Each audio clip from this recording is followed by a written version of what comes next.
Yeah, my good morning to everyone or anyone or no one. I don't know if many people are watching it or just one person will watch it or no one will watch it. So either way, I do all these things for myself, not for others. So my greetings, my Vaheguru, and this is it's Friday morning. I am recording this starting now at 10:40. It is 10:40 a.m. I'll upload it at 4 p.m. But start uploading it at 3 because it takes 1 hour. When I use half an hour of recording, roughly half an hour, 20, 25, 22 minutes, that has been my normal. So it takes that much time. और बीच में कुछ interruption भी हो जाता है कभी कभी. तो आज ये 24वां है, एपिसोड 24. सो आज हम किस बारे में बात करें, बकवास करें. मेरे को कई बार लगता है कि मैं बहुत फिजूल की बातें, ये मैं चैनल भी खोला, ये सब फिजूल की एफर्ट्स है. I don't know and I am not bothered. I do it because this is given me some direction, some purpose in life. कुछ तो करना है ना. या बच्चों की वेट करता रहता हूँ, घंटी बजाते हैं तो फिर उनको, तो मल्टीटास्किंग मेरी अपने आप ही हो जाती है. ये मल्टीटास्किंग की चल रही है. अभी मैं रिकॉर्डिंग कर रहा हूँ और साथ में आज तबीयत ठीक नहीं है मेरी, थोड़ी सी बैक एक हो रहा है. रात को पता नहीं क्या मौसम अजीब सा हो रहा है, कभी ठंडा हो जाता है, अभी धूप आ रही है हल्की सी. तो मैं किचन में अरहर की दाल रखाया हूँ बहुत धीमी आंच पे, अपने आप बोलती रहेगी. जब तक ये रिकॉर्डिंग हो जाएगी तो वो दाल भी उबल जाएगी. फिर उसका सांभर बनाऊंगा. सांभर चावल सोचा है मैंने. सांभर मेरे बड़ा अच्छा, इसमें फिर वो लहसुन छीलना, अदरक छीलना, प्याज और टमाटर और ये सारे काम मुझे खुद करने पड़ते हैं. कपड़े तो रात को ही धो लिए थे मैंने. So let me start now. तो क्या शुरू करें. आज मैं थोड़ा सा लेट ही उठा. सुबह मिल्क वाला आता है तो उसके लिए दरवाज़ा खोल के रख लेता हूँ. 4 बजे नींद खुल जाती है, 3-4 बजे. फिर आधा 1 घंटा काम करता हूँ. तो सुबह सुबह मैंने जो पहला यूट्यूब पर खोला देखा तो वो विजय विद्रोही का आता है 8 बजे अखबारों के साथ. तो आज का विजय विद्रोही मुझे अच्छा लगता है, बोलने में उसकी आवाज़ अच्छी है. तो विजय विद्रोही का मैं देख रहा था कि स्टार्ट उसने किया, ये न्यूज़पेपर में आया मूड ऑफ द नेशन. तो उसका पहला वाक्य था, ये मूड ऑफ द नेशन से मोदी जी का मूड ऑफ हो जाएगा. पढ़ के वो तो है ही. मैं मोदी के ऊपर कभी ना सोचना चाहता हूँ ना बात करना चाहता हूँ, बट क्योंकि वो प्रधानमंत्री हैं और रोज़ सारा मीडिया उन्हीं के पीछे पड़ा रहता है तो मुझे भी थोड़ा बहुत फिर उनके बारे में माइंड ऑटोमेटिकली, माइंड को कहो ना, माइंड को कोई चीज़ मना करो वो चीज़ आ जाती है. मैं अब आपको मना करूँ, सपोज करिए मैं आपसे, चलिए एक एक्सपेरिमेंट कर रहा हूँ, मेंटल एक्सपेरिमेंट, कि मैं आपसे कहता हूँ कि कुतुब मीनार के बारे में बिल्कुल नहीं सोचना.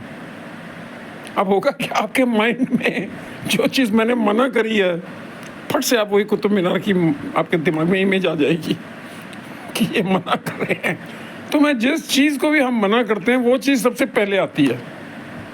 तो मैं अपने माइंड को ये बोल रखा है कि मोदी के बारे में आज बिल्कुल कोशिश करो, बिल्कुल नहीं सोचना. गुम कर दो उसे, वैनिश कर दो, डिलीट कर दो.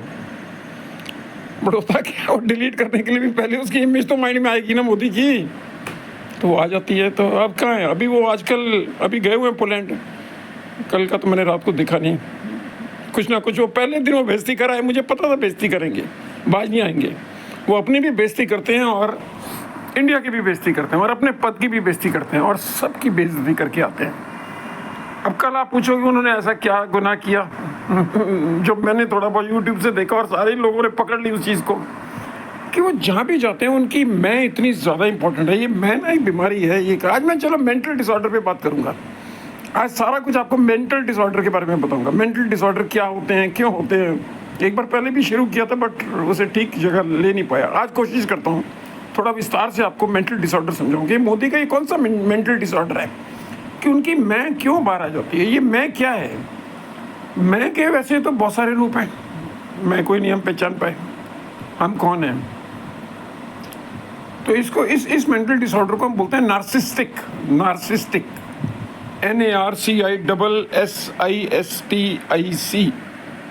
नार्सिसिज्म, कि स्वयं से बहुत ज़्यादा प्यार करना, और इतना ज़्यादा प्यार करना कि वो बस सारा वक्त अपने को निहारते रहना। ये नार्सिस था, उस टाइम शीशे नहीं होते थे, ये बहुत पहले, कोई पता नहीं ग्रीक टाइम से, आप गूगल में देख लेना, मिल जाएगा आपको नार्सिस की कहानी क्या है। तो वो हमेशा अपने को ना पानी में बैठ के देखता रहता था, मंत्र मुग्ध रहता था, अपने को निहारता रहता था। तो हम सब में थोड़ा बहुत तो होता ही है। 5 स्टेज होती हैं किसी भी डिसऑर्डर की। तो मोदी जी का जो डिसऑर्डर है वो क्रॉनिक से भी आगे पहुंच चुका है। वो फेटल स्टेज, मृत्यु, उनकी मृत्यु भी इसी चक्कर में होगी, मुझे मालूम है ये बात।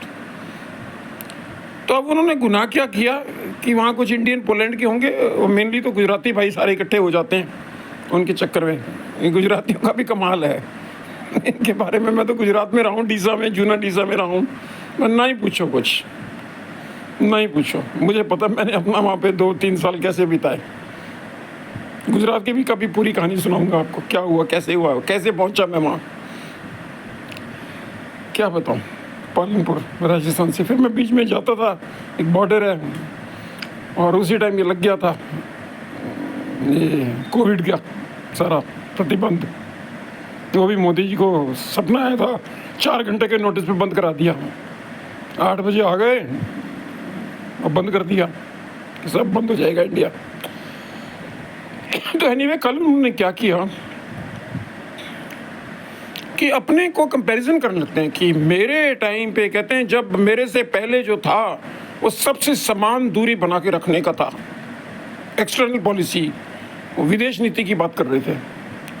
और जब से मैं आया हूँ, अब उनका दिमाग अब खराब हो जाएगा ना, हो गया है वैसे तो, ऑलरेडी हो चुका है, कि जब से मैं आया हूँ मेरी हर तरह से नज़दीकियाँ, मैं अब हर एक से नज़दीकियाँ बढ़ा रहा हूँ। मिस्टर मोदी, नरेंद्र दामोदर दास मोदी, शर्म करो, कुछ शर्म करो, कुछ शर्म करो, अपने पड़ोसी शुरू हो जाओ। क्या बांग्लादेश से नज़दीकियाँ बनाई हैं तो हाल देख लिया क्या हुआ है, फिर नेपाल के साथ देख लो क्या हुआ है, श्रीलंका के साथ देखो क्या हुआ है, मालदीव के साथ देख लो क्या हुआ है, पाकिस्तान के साथ देख लो क्या हो रहा है, चाइना के साथ देख लो क्या हुआ है, थोड़ा अफगानिस्तान चले जाओ क्या हुआ है। तो अब इनको पता ही नहीं है कि ये क्या बकबक करते हैं, मैं भी तो बकबक ही कर रहा हूँ। तो जब आप मोदी जी को झेल सकते हो तो मुझे भी झेल लो। वैसे मुझे झेलना थोड़ा ज़्यादा मुश्किल है, मेरे बारे में सबको पता है, जो मेरे सब जानते हैं, प्रोफेसर देख रहे हैं तो हंसते होंगे। मैंने सबको पहले से ही कह रखा कि जो 6 महीने, मेरी माँ भी यही कहती थी कि जो 6 महीने इसको झेल ले, इस आंधी तूफान को, 6 महीने अगर मैं कहीं टिक के, यहाँ तो हो गया मुझे 8-10 महीने, 10 महीने हो गया आए हुए, 1 साल। 28 अक्टूबर को आया था मैं इस गांव में, 28 अक्टूबर को। हाँ, तो 28 अक्टूबर कौन सी देर है अब तो, अगस्त में तो आ ही चुके हैं, 1 साल हो जाएगा। तो मेरे हिसाब से जो मुझे झेल लीजिए, गाँव वाले मुझे झेल लें, तो इनको भारत रत्न मिलना चाहिए। बट यहाँ मुझे थोड़ी शांति मिली है, अकेला रहता हूँ। तो ये आप समझिए मोदी जी का ये क्या बेकार की कंपैरिजन, अपने को नेहरू से कंपैरिजन करना, इंदिरा से कंपैरिजन करना अपना, और उसको पूरा गंदगी की लेवल पे। एक प्रधानमंत्री को ये शोभा नहीं देता कि किसी विदेश की धरती पे जाके अपने ही देश के पिछले लीडर्स को आप उनमें नुक्ताचीनी निकालो, उनमें कमी निकालो। बहुत शर्म की बात है। बट शर्म और मोदी तो बहुत दूर है आपस में, बेशर्मों के भी सरताज हैं वो, तो इसलिए उनके बारे में कुछ कहना ठीक नहीं है। बट मुझे उनकी चिंता भी हो जाती है। अब चिंता क्या है, जब से मुझे ये पता चला है कि वो पोलैंड में तो अपने वो 8,000 करोड़ के हवाई जहाज़ पे चले गए। एक तो शर्म आनी चाहिए, इतना बड़ा महंगा हवाई जहाज़ क्यों खरीदा। तो उन्हें बिल्कुल शर्म नहीं है, किसी चीज़ की शर्म नहीं है। इतने बड़े हवाई जहाज़ की क्या ज़रूरत है। प्रधानमंत्री हो, बहुत सारे देशों के प्रधानमंत्री, तो सबके पास तो ऐसे जहाज़ नहीं है।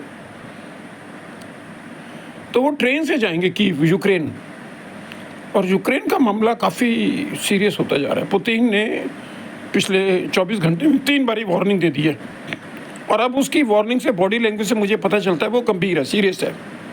उसने यूरोप को वार्निंग दे दी है, उसने बोल दिया कि मैं आप यूरोप को फिर मैं ठिकाने लगा दूंगा। और पुतिन कर सकता है, हमारा मोदी भी बहुत कुछ कर सकता है। हमारे जो इंडिया के 175 न्यूक्लियर बॉम्ब्स हैं, उनका बटन, उसको फुटबॉल बोलते हैं अमेरिका में, फुटबॉल तो मोदी के बटन के हाथ में है ना, पता नहीं वहाँ पे उसने रखी होगी नहीं रखी होगी। वैसे तो सेफ्टी मेजरमेंट है, वो भी आपको सिखाऊंगा सारा, कि एक्सीडेंटली भी ये चीज़ ना हो सके तो क्या उसका तरीका होता है, क्या 5-6 किस्म के न्यूक्लियर बम कहाँ कहाँ रहते हैं, मेरे को सारी चीज़ों का पता रहता है। इसलिए कई बार शायद आप ये कह सकते हो मेरी नॉलेज की वजह से मैं देश की सुरक्षा के लिए भी खतरा बन सकता हूँ, इसलिए मैं ज़्यादा नहीं बता सकता आपको सारी चीज़ें। बट डीप स्टेट के बारे में तो बताऊंगा, ये सारी चीज़ें डीप स्टेट चलाते हैं। पाकिस्तान में भी अभी डीप स्टेट देखो कितना ज़बरदस्त आ चुका है, मगर वहाँ डीप स्टेट बिगड़ गई है। इमरान ने जलसा निकाल दिया, जलसा होने जा रहा है, घबराए हुए सारे सब। वो क्या है, वो कोर्ट के पास, पार्लियामेंट के पास की जो है रेड एरिया, रेड गेट, पता नहीं क्या नाम है उसका। तो पाकिस्तान भी बिखर रहा है, सब बिखर रहे हैं, सारे देश बिखर रहे हैं। तो अब मैं प्रार्थना करता हूँ कि हमारे मोदी जी जैसे भी हैं तो हमारे हैं, तो हमारे। तो पैटर्न का मुझे याद आता है, जनरल पैटर्न, कि ही is my son of a बिच। वो है, उसने एज ए राष्ट्रपति, पता नहीं पैटर्न तो नहीं बना था, राष्ट्रपति आइजनहावर बना था। उसने पता नहीं किसी के लिए कहा था, कहते हैं he is, I know he is a son of a bitch, but फिर उसने मुड़ के रुक के बोला, but I know he is my son of a bitch. कि जो चीज़ मेरा है वो मोदी हमारा है, जैसा भी है हमारा है। हमारे देश के दुर्भाग्य कुकर्म लोगों ने किया था, जो आप भुगत रहे हैं, आप तो भुगत रहे हैं। बोए पेड़ बबूल का तो आम कहाँ से खाए, कहाँ से खाओगे।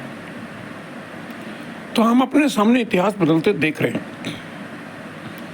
तो आज का मैं कहाँ से मेंटल डिसऑर्डर से चालू करूँ, जैसे आपको मैंने अभी बताया। देखिए, हम सब मानसिक रूप से, हम सब थोड़े थोड़े तो हम सभी पागल हैं, बट मैं ब्रॉडली धीरे से आपको समझाने की कोशिश करता हूँ मेंटल डिसऑर्डर बेसिकली क्या होते हैं, किस किस्म के होते हैं, क्योंकि मैंने इसकी 30-40 साल, सैकड़ों हज़ारों किताबें पढ़ डाली हैं और अब तो बहुत कुछ पता है, और उसी को मैं अप्लाई भी करता हूँ। मैं अपनी नॉलेज को अपने रियल लाइफ में बहुत यूज़ करता हूँ, खुद यूज़ करता रहता हूँ, मिनट मिनट पे यूज़ करता रहता हूँ अपने आप ही, क्योंकि मेरा सबसे जो डिफ़िकल्ट पेशेंट है, सबसे मुश्किल पेशेंट मुझे जो मिला वो मैं खुद हूँ। और जब मेरा वो डॉक्टर रूप जो आता है कि मैं इस पेशेंट को मैं कैसे ट्रीट करूं, अपने आप को कैसे ठीक करूं, मतलब मैं अपने को कैसे ठीक करूं, तो एज डॉक्टर मैं पागल हो जाता हूं कि मैं अपने को ठीक नहीं कर सकता। मेरी माँ ने ठीक पहचाना था मुझे, उसने मेरे गुरु को बुला के कहा था, मेरे गुरु भी अपने ही रहे, नरेश बख्शी। तो मेरी मदर ने मुझसे 2-3 साल मरने से पहले बात बंद कर दी थी। अब क्या, मेरा एक वाक्य से उन्होंने मुझे इतनी सजा दी, उन्होंने मुझसे बात ही नहीं करी।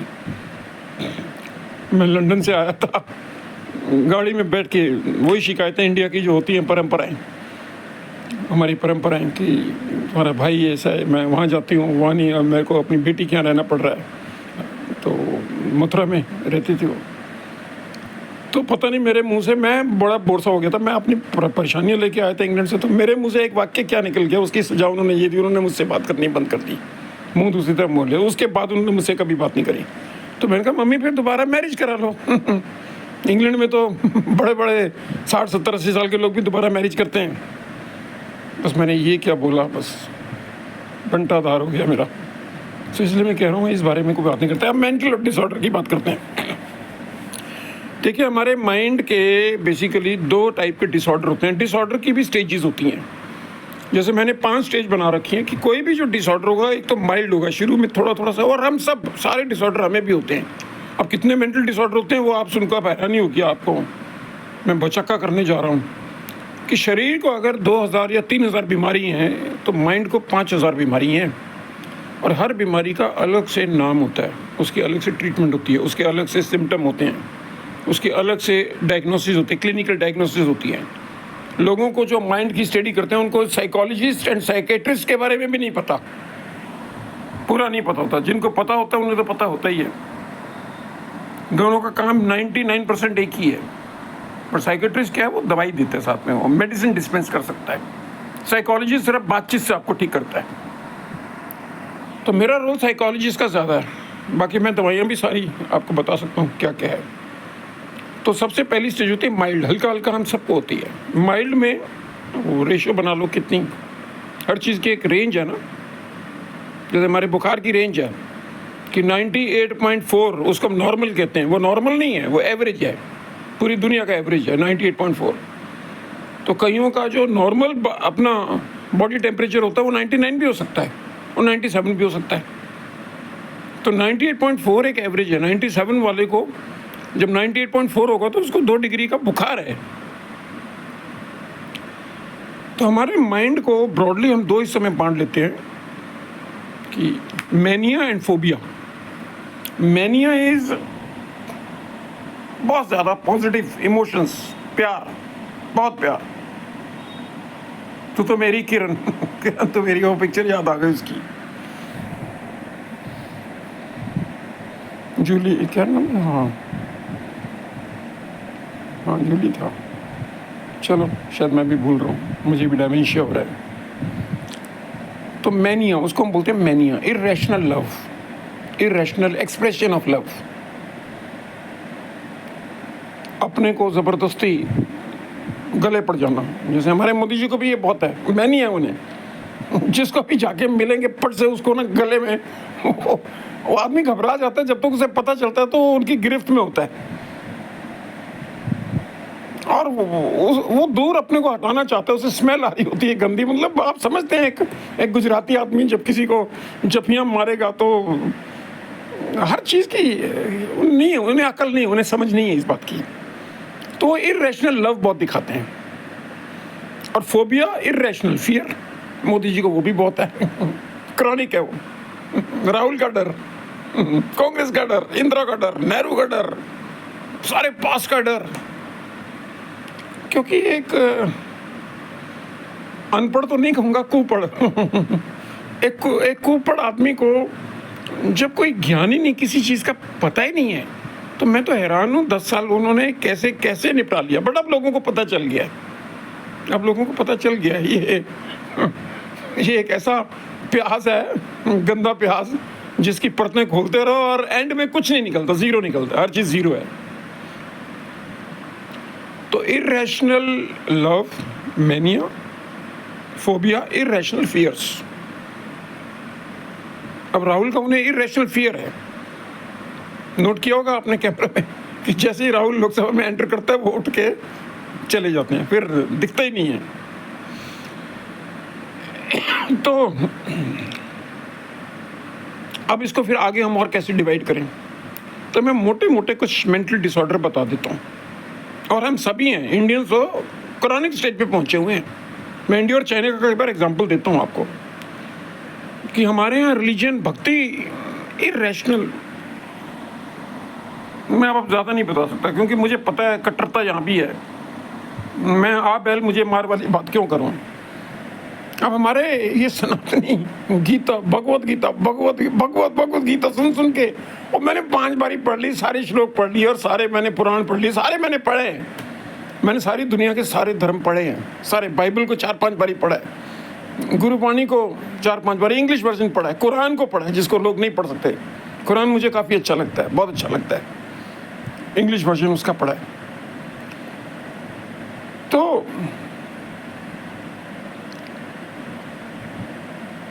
भगवत, ये सनातनियों को मैं ये कह रहा हूँ, क्या है ये, एक इंसान का फर्टाइल माइंड था, उसने ये सारे सनातन धर्म का ताना बाना बुन के उसने इतनी सारी चीज़ें लिख मारी, इतनी सारी चीज़ें लिख मारी, रामायण, महाभारत, पुराण सारे उसने बना लिए। तो वेद व्यास था उसका नाम। तो वेद व्यास तो एक राइटर था ना, क्रिएटर था, जो वो चाहता था वो करता था। तो ये भगवत गीता में जितने आपने कृष्ण और अर्जुन के संवाद देखे हैं, ये सारे संवाद अल्टीमेटली किसके ब्रेन से निकले हैं, किसके ब्रेन से निकले हैं? एक इंसान नहीं तो लिखा है ना उसे। वो इंसान कौन था? वेद व्यास था। और उसको आप देखो, हम भगवत गीता नाम से कोई भी सनातनी पागल सा हो जाता है। बट मैं जब ये देखता हूँ कि उसके क्रिएटर के बारे में सोचता हूँ कि वो क्या सोच रहा था, उसने ऐसी चीजें क्या लिखी। अब कोई युद्ध शुरू होने जा रहा है, तीर तुमने चलाने हैं तो तीर चलाओ, उसके लिए तुम्हें ये ज्ञान देने की क्या जरूरत है भाई तुम तीर क्यों चलाओ। उस चक्कर में पूरी भगवत गीता उसने सारे 18 अध्याय लिख मारे। तो चलो, तो इस मेंटल डिसऑर्डर जो धर्म से रिलेटेड होती है उसको हम मेडिकली क्या बोलते हैं, स्पेलिंग बड़े मुश्किल है, चेक कर लीजिएगा, मैं अभी नहीं बताऊंगा। Schizophrenia, schizophrenia, SCHEZIOPHRENIA, schizophrenia. Schizophrenia का मीनिंग क्या होता है? Believing something to be true when it is not true. किसी ऐसी चीज को सच समझ बैठना जो वास्तव में सच नहीं है। तो क्या हमारे सब सनातनियों को ये बीमारी नहीं है? क्या सिजोफ्रेनिक नहीं हो चुके हम सारे? और चीन ने इनसे पीछा छुड़ा लिया। चीन में माओ ने जब कम्युनिस्ट रेवोल्यूशन किया था, उसने धर्म को उठा के अपने देश से बाहर फेंक दिया। धर्म, वहां पे धर्म की बात करना बैंड है, प्रतिबंध है। कोई मंदिर नहीं है चीनियों के यहाँ, कोई उनके यहाँ पूजा करने की, पूजा नाम उन्हें ये भी नहीं पता पूजा क्या होती है। और जो चीन को चला रही है कम्युनिस्ट पार्टी, वहां तो बिल्कुल ही प्रतिबंध है। बट चीन में ये थोड़ी कि धर्म तो हट नहीं सकता, क्योंकि धर्म तो एक ऐसी अफीम है जो हमें चाहिए, चीनियों को भी चाहिए। चीनियों तो अफीम बहुत खाते रहे हैं, तो चीनियों को धर्म की अफीम क्या है? वहाँ पे 3 किस्म के धर्म है, ताओइज्म, कन्फ्यूशिज्म, बुद्धिज्म। थोड़े थोड़े परसेंटेज सब है। और जाके वो चीनी है, कहते हैं कि आपने जो करना है अपने घर के अंदर करो, बाहर आप एग्जीबिशनिज्म नहीं कर सकते। और हमारे इंडिया में इसका बिल्कुल उल्टा है, बिल्कुल इसका उल्टा है, ऑपोजिट है। इसीलिए मुझे कई बार लगता है कि हिंदी चीनी नेहरू जी ने भाई भाई का नारा कहाँ क्यों लगाया था, किस बेस पे लगाया था, क्या सोच के लगाया था? क्योंकि इमोशनली मैं बता चुका हूँ ना एक एपिसोड में कि हम इतने इमोशनल हैं, इरेशनल इमोशनल हैं, कि जब दोस्त अच्छा लगने लगता है तो उसको भाई बना लेते हैं। कि हिंदी चीनी वो दोस्ती तो हमने करी नहीं, बट हिंदी चीनी भाई भाई का नारा देती है। और जो सच में भाई है, ये भी हमारी आपको पता है फितरत है कि जो सच में हमारा भाई है उससे दोस्ती नहीं रखते। इस गांव में मैं यही देखता हूँ, 80-90% क्या 1200-1500 2000 लोग हैं, मगर 90% सब भाइयों की आपस में, ज़मीनों को लेके उसके लेके आपस में। और जिस घर में मैं रहा था 40-45 वहाँ तो अब क्या मैं बताऊँ, छोड़ो। बट जैसा समाज है, while in Rome do as Romans do. जब रोम में रहते हो तो रोम वासियों की तरह व्यवहार करो। तो मैंने कोशिश करी है इस गांव के हिसाब से अपने को ढालने की, मगर इनकी वो मैं गुटखे से तंग आ चुका हूँ, इनकी बीड़ी से तंग आ चुका हूँ, इनकी ये शराब पीने से। और दुकान पे सामान लेने 2 मिनट के लिए भी जाना पड़ता है मुझे। फ़ोन पे मैं ऑर्डर कर देता हूँ, बेचारा आता है सामने ही ले आता है, बर्फ़ चाहिए होते हैं, जो चीज़ें चाहिए होती हैं। तो मैनिया एंड फोबिया, सिजोफ्रेनिया, यहाँ तक आप समझ गए? सिजोफ्रेनिया मीन्स जिसको हम कॉमन भाषा में कह सकते हैं वहम की बीमारी, वहम। और एक पुरानी कहावत है, पता नहीं कब की है, मुगल कल्चर से आई है, उससे पहले से आई, हकीम लुकेमान का नाम आता है, कि वहम का इलाज तो हकीम लुकेमान के पास भी नहीं था। और मुझे यहाँ मिलते हैं, अब तो मैं देखता हूँ वहम, ये सब किसी को वहम हो चुका है। किसी को प्यार का वहम है, ये सब हर जगह, लोअर लेवल पे भी ये वहम है कि वो मुझे नफरत करता है, वो मुझसे दुश्मनी करता है, मैं गिरा हुआ हूँ दुश्मनों से। माफ़ करना हमने कभी सीखा नहीं, बदले लेना हमारा माइंड चलता रहता है, वो दिमाग में घूमता रहता है, विचार आते रहते हैं। तो सबसे पहली लड़ाई आपको अपने विचारों को काबू करने की है। इसलिए कल भी मैंने 23 में भी मैंने आपको एंड में यही बताया था कि अपने विचारों को काबू करो। मैं मिनट पे करता रहता हूँ, हर मिनट मेरे विचार फिसल के पता नहीं कहाँ चले जाते हैं, पीछे पास की तरफ चले जाते हैं। पास तो ख़त्म हो गया, मैं अपने विचारों को पास में नहीं जाने देता। अभी मेरे को अपना अरहर की दाल भी देखनी है, मैं जाके सांभर बनाना है, सांभर चावल बनाने का सोच रहा हूँ। एक बैंगन का पीस पड़ा है, वो डाल दूंगा उसमें, कुछ प्याज डाल दूंगा, कुछ टमाटर डाल दूंगा, मसाले खूब सारे डालता हूँ, गुड़ डाल दूंगा, मीठा सांभर अच्छा लगता है, चावल भी टेस्टी बनाऊंगा। मैं खाने पे अपना बड़ा जोर रखता हूँ। मैं आपका भी रिकॉर्डिंग बाद में कर रहा हूँ, पहले मैंने अपने खाने की तैयारी पूरी करी है। मेरी ज़िंदगी का जो मैंने अपना फार्मूला बताया आपको बताता हूँ, 80% एनर्जी अपने पे लगाओ, खाने जो खा लिया बस वो आपका अपना है, बाकी सब दूसरे का है। कहते हैं बीवी तब तक आपकी है जब तक वो आपकी कुछड़ में है। ठीक है, जहाँ वो दूर गई वो फिर किसी और की हो गई, वो आपकी नहीं होगी। अब इसको आगे और मैं विस्तार से नहीं बताऊंगा। तो सिजोफ्रेनिया आपको बता दिया, नार्सिज्म वो मोदी जी के बारे में बता ही दिया। उसके बारे में आप गूगल में खुद भी तो ढूंढो ना, थोड़ी मेहनत करो। नार्सिस्ट कौन था, क्यों नार्सिस्ट, क्यों बीमारी है। फिर एक बीमारी बहुत ज़्यादा जो मैं देखता हूँ हर किसी के है, हम सब में है, अलग अलग डिग्रीज में है। अटेंशन डेफिसिट सिंड्रोम, ये बहुत, मेरे एक मित्र हैं मेरठ के, मित्र क्या फेसबुक पे फ्रेंड बने, बड़े उन्होंने मेरी हेल्प करी, राजीव त्यागी, बड़े इंटेलिजेंट है, मिग पायलट है एक्स, तो वो उनका मुझे अच्छा लगता है, उनकी हर चीज़ में जब भी वो लिखते हैं मुझे बहुत अच्छा लगता है। तो उन्होंने परसों तरसों पता नहीं क्या अपील करी, बड़ी लंबी बड़ी उनकी एक्सप्लेनेशन आई कि ये जो रेप्स हो रही हैं इंडिया में, इतनी खतरनाक रेप्स हो रही हैं, इतनी खतरनाक रेप्स हो रही है लड़कियों के साथ हम जो कर रहे हैं, और 90% आप जानते हैं वो बीजेपी वाले निकलते हैं, आरएसएस वाले निकलते हैं, तो क्यों है, तो उसका क्या इलाज है? तो मैंने उन्हें बताया कि मैंने एक पिक्चर देखी थी 1976 में, फर्स्ट फिल्म फेस्टिवल जब हुआ था दिल्ली में, अर्चना सिनेमा में देखी थी मैंने। तो उस पिक्चर का नाम है, आपको भी मैं बता रहा हूँ, देख लीजिएगा, क्लॉकवर्क ऑरेंज, स्टैनले क्यूबिक की है। सिर्फ 2 लोगों ने रिप्लाई किया मुझे, और दोनों मेरे फ्रेंड नहीं थे, फिर मैंने उन्हें फ्रेंड बनने का कह दिया। एक ने आज भी किया है, रूपा बरुआ, उसका अभी आया, तो उसको मैंने बहुत थैंक्स किया। समझते हैं जो लोग सीरियस हैं वो समझते हैं। उस आदमी ने एक ही मूवी बनाई, बट वो इतिहास बना गया उस मूवी से, और मेरा भी अंदर सारा सिस्टम उसने बदल दिया। तो कहिए छोटे में, अभी 26 मिनट हुए हैं, तो चलो आज 5-7 मिनट एक्स्ट्रा लगा लूँगा, 30 मिनट के बाद मैं बंद करता हूँ, बट 35 मान के चलो। तो वो स्टैनले क्यूबिक की अगर आप मूवी देख लो, आपके भी विचार बदल जाएंगे, आपके अंदर भी माफ़ी, कंपैशन, सब चीज़ आ जाएगी। तो उसमें क्या है, वो बड़ी हिंसक मूवी है। इंटरवल से पहले उस आदमी ने एक मूवी बनाई, स्टैनले क्यूबिक ने, जैसे हमारे वेद व्यास ने हम सबका दिमाग खराब कर दिया, जो भगवत गीता और सनातन और ये पुराण सारे बना दिए, ब्रह्मा विष्णु महेश उसने बनाए हैं, सब उसके बनाए हुए हैं, ये सब उसकी क्रिएशन है। तो स्टैनले क्यूबिक ने भी अपनी क्रिएशन की हेल्प से क्या किया, उसने 4-5 यंग बच्चों का, एक पता नहीं किसने उसमें एक्टिंग करी, खूब हिंसा करते हैं, खूब हिंसा करते हैं, मर्डर, रेप, ये वो, और गंदे गंदे सीन है। तो इंटरवल से पहले ऑडियंस के लोग वॉमिटिंग स्टेज पे उससे नफरत करने लगते हैं। और यही मैं राजीव त्यागी जी को भी बताना चाह रहा था, हमारे इंडिया में भी ऐसे केस हैं, आपको ढूंढ लो। एक गाजियाबाद में निठारी विलेज में केस हुआ था, गूगल में सर्च करो निठारी केस इन गाजियाबाद, जहाँ पे वो एक सुरिंदर ड्राइवर और एक रिच आदमी वो लड़कियों को बुला बुला के, फिर उन्हें मार के, फिर उनका मांस काट के उसे कुकर में डाल के खाते थे, मांस खाते थे, हमारे ये गाजियाबाद निठारी में।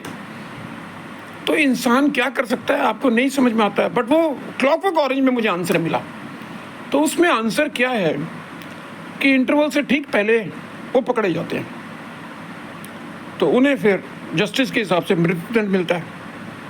और मृत्युदंड में साइंटिस्ट उन्हें ये कहते हैं, प्रेसिडेंट को, राष्ट्रपति को, कि इन्हें हमारे हवाले कर दो, हम इनके ब्रेन को स्टडी करेंगे और हो सकता है हम इन्हें चेंज कर सकें। अब कहानी है स्टैनले क्यूबिक ने बनाई है अपनी।